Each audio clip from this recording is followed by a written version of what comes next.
He say I'm happy you called, what you been up to lately? I said the reason. Yo, and welcome back to my channel. This is Life in Plumbing. I want to thank you guys for tuning back in with me. I've got a special treat for you guys. But first, I want to thank our sponsors of today's video, Trimid Construction, right? For letting us use this equipment right here to do this video. This is a pipe threader. I'm going to show you guys how to use a pipe threader. What is this used for? This is used for gas applications. This machine right here looks a little intimidating, but that's only because it's for, most of the time we use this type of threader is in commercial applications, right? Because there's a lot of threading involved and you know, we don't have a lot of time to do it. This is the one that gets it done, all right? Now, there is I think there's 2 or 3 different models of these. So the one I'm gonna use is where the oil pan is actually separate from the actual machine. You know what, before I did this video, before I used this machine, I actually liked it where where the oil was actually connected to the machine itself. But I actually after now using this, I actually like this one better. Why? Because it stays so much more cleaner. And then the transportation of it, once everything is done, is a lot easier because it's not that messy. All right, so check this out. This right here, we're gonna start off with the oil. This is the oil that comes with it, right? This is a must-have. Do not use this machine without having oil in it, right? You make sure you have this oil in it. This oil does get bad, so you're gonna have to switch it out from time to time, but right now it's pretty good. So we'll use this. I have used it and recycled it a few times, but it's still good to go, especially for this demonstration we're gonna do today, right? So this is the oil, all right? Right here, we have the oil pan, all right? Now check this out. I love this right here. It's not going anywhere, right? We unlock it, we lift up the oil pan. This is where the oil filters through into, oh, there's oil in there. I'm glad I didn't have that over to the side. Into the pan, right? It actually goes here, filters through, comes up through here, and back into here, right? So it recycles as it goes through multiple times. And then we're gonna lock this back. This right here, I bet you're wondering, what is this weird looking thing, right? Okay, this right here is called a dye head. That will be all right. Had to turn the fan off because the fan was way too loud. I hope that didn't mess up the beginning of this, but the more important stuff is coming, so we'll start from here. So check this out. So now this is the dye head, right? For the most part, it's replaceable. If you, like say this goes out or say one of the dyes go out, you know that you can replace it, you know what it's called, and they'll be able to replace that for you. So it's very important that we're learning, that you guys learn, you know, all the parts and pieces to this. So say you went out and you bought you this machine right here, and you were doing like a 2-inch pipe, and the one it comes with is 3/4. You're not gonna be able to do that with the dies it came with. You're gonna have to buy additional dies, and then you'll be able to do that. 1/2 inch to 3/4, and then I had this one, which is already on here, which is the 1 to 2 inch. Okay, so it is a hassle to have to go back and forth and have to switch out these dies. I do not like doing that, especially when we're in a fast-paced situation where we got to get things done. So yes, it's very important to have 2 if it's in your budget. Check this out here. This right here is your reamer. All right, how this reamer works, let me show you here. It's going to go into here and it is going to ream out your pipe, okay? That is going to help deburr everything up in here to make sure it's smooth inside and you got a nice little flow going on, right? This right here is the dye, as we talked about. This is what gives you those threads. There is a certain way, specifically you have to put these in. Make sure when you get your dyes, and if they're separate and you're actually having to switch them in and out, that you put them in properly. I believe it wouldn't work any other way, but just in case, always make sure you're doing it properly, all right? This right here, this bad boy right here is your pipe cutter. This is how you're gonna cut your pipe. The pipe will go through as this here. you will lock it in. This right here will lock your pipe in place. I usually cheat it out maybe 8 to 12 inches. You lock it in through here, and then right here, your back side. I actually like locking this one in first. I just did it right now, but I like locking this one in first, then making sure your main part is locked in so everything is straight. You can ensure it's straight. I've done it this way and then locked this one in after, and it was kind of slightly off. So I would always start from here, lock this bad boy in, then lock this one in right here. Then you give it a couple of those, all right? Give it a couple of those, and it's in there, it's not going anywhere. All right, so I'll give you a demonstration. I will cut this off first. Anybody wanna see that? Y'all wanna see that? All right, let me show y'all how we do it. Everybody shout out to my wife in the background, doing her thing, making sure you guys can see this, so bear with us, and we're gonna make sure you guys get what's going on here. So I'm spinning this on right now, and I'm gonna have it clamp onto the pipe. This right here is gonna sit right in there with the pipe, and this right here will be ready to groove it. Ready to cut it. This blade, this little, I don't know. Yeah, I don't think it's gonna jump out at you, okay? I think you'll be all right. All right, so check this out. Here we go. Now, when you are cutting this pipe, you don't have to have oil at this point, but you do need to understand how much pressure to apply when you're cutting it. I like to start it off where it's a little snug, finger snug, right? And then we start it off, and then as you begin, kind of gently do apply that pressure down on it as you are turning it, and you'll feel it. You don't need to crunch down on it. And if you do, you will snap this blade right here or chip it, and you will be screwed. All right, it does not come with an extra one when you buy this, so you want to make sure that you know exactly how you're doing it. And that's why we're doing this video, so you guys know exactly how to do this. Because if you are apprentice, you're going out there and you decide to, and you're in a fast-paced environment like commercial, and you break one of these, they are not going to be happy about that. All right, that's what this video is about. I do want to say, for most apprentices, for people who do not understand this is what this video is for. I know what it feels like to go out there and look at a machine like this. It looks intimidating, especially when you don't know what's going on. They telling you to jump on this machine, they need stuff done, and you're like, it's going to overwhelm you because it looks like it's just a lot to it, and it really isn't. And I hope this video eases your mind when you're out there in the field, and I hope it makes you ready to get out there and be like, yeah, I got it, I know what I'm doing. Okay, so let's get into this, and I'm gonna make sure you guys know what you're doing.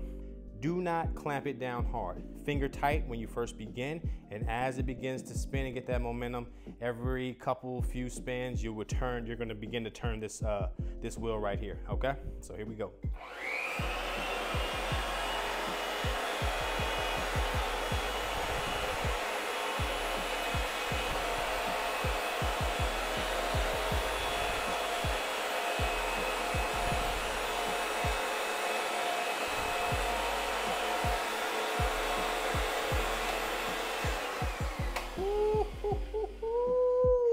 And that's how you cut some pipe. That's how you cut some pipe. All right, now look, now loosen this up, and I'm gonna loosen this back up. Just shove it out just a little bit more. Make sure it's on there. But once again, I do it backwards. I'll tell y'all which way to do it, and I do it opposite. Always lock in the back. Lock in the back. Make sure this is centered. Lock it in. All right, next thing you do. This is step 2. Step 1, cut the pipe, measure it, cut it where you want it. You're gonna mark it. I like to mark it when I do this, with a paint pen. All right, when you're doing black iron, make sure you have a paint pen. A lot of people come out here with the black markers, and you're gonna lose your spot, and you might end up cutting it around the spot. A paint pen, you can't go wrong with it. It's very bold, and it sticks out, and you can see it from miles away. So I would use a paint pen if I were you. All right, now next step 2, we're gonna ream it. All right, almost forgot, there is a forward and back to this. Okay, here goes forward, here goes reverse. All right, right now we are in forward. All right, so if you're ever like, hey, it's not taking it, it's not going on, you'll know it's because of that, but we'll get to there. But just know that there's a forward and back. Right now we're in forward. Here we go.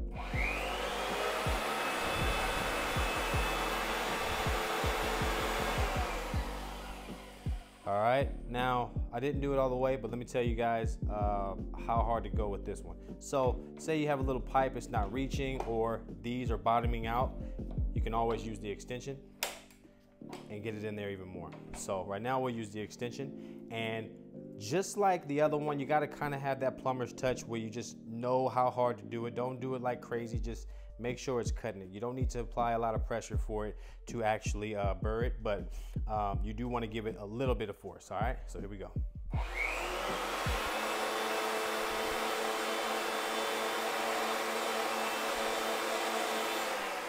All right, here we go. Take it back, roll it up. Now you can see it. See how you have that little bevel in there? That bevel right there just lets you know you're good to go. All right? All right, now we're back over here. We unlock it. Okay, we don't need to unlock it. I'm tripping. All right, here we go. We are going to pour in our oil.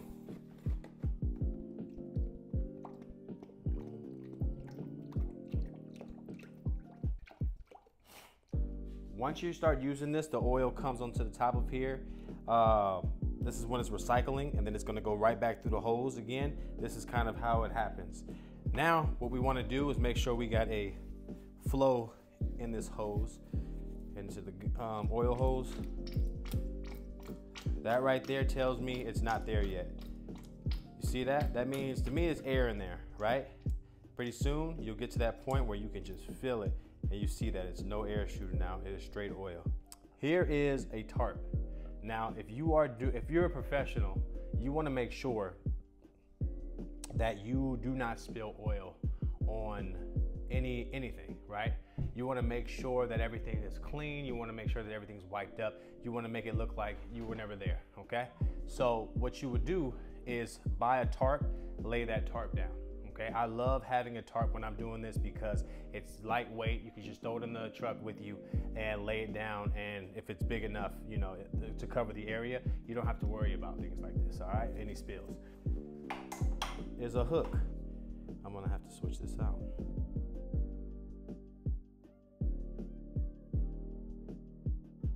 We have a 3/4 inch pipe in here, black iron, and we are about to make a 3/4 inch thread.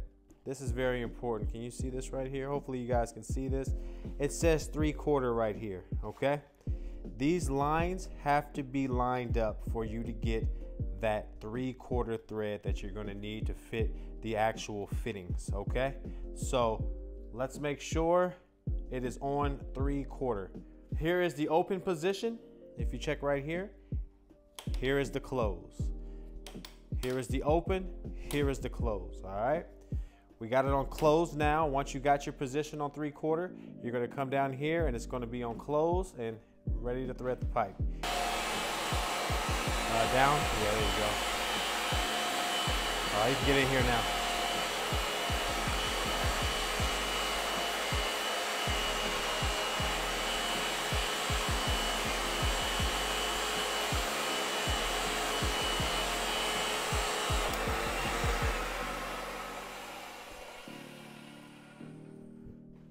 Not a drop where I didn't want it.